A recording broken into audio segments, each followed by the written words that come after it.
50 million pesos nga bagong building alang sa Cebu City Police Office hayan masugdan na sa pagtukod sunod buwan sa Septyembre. Gipahibawo kini ni Acting Mayor Raymond Alvin Garcia kinsa nakigtagbo sa kapolisan sa dakbayan.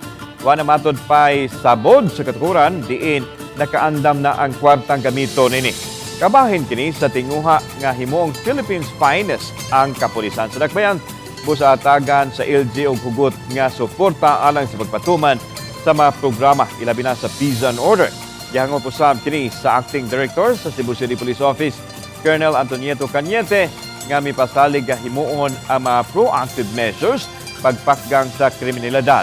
Ang pagbisita ni Garcia sa wa pa mahitabo ang tulis sa duha ka mga alahasan sa carbon.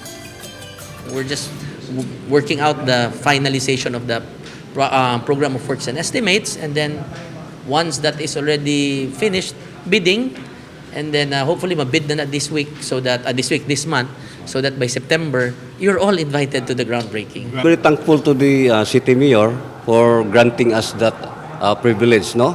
Especially we need buildings talaga na makomodate yung mga personnel natin, no?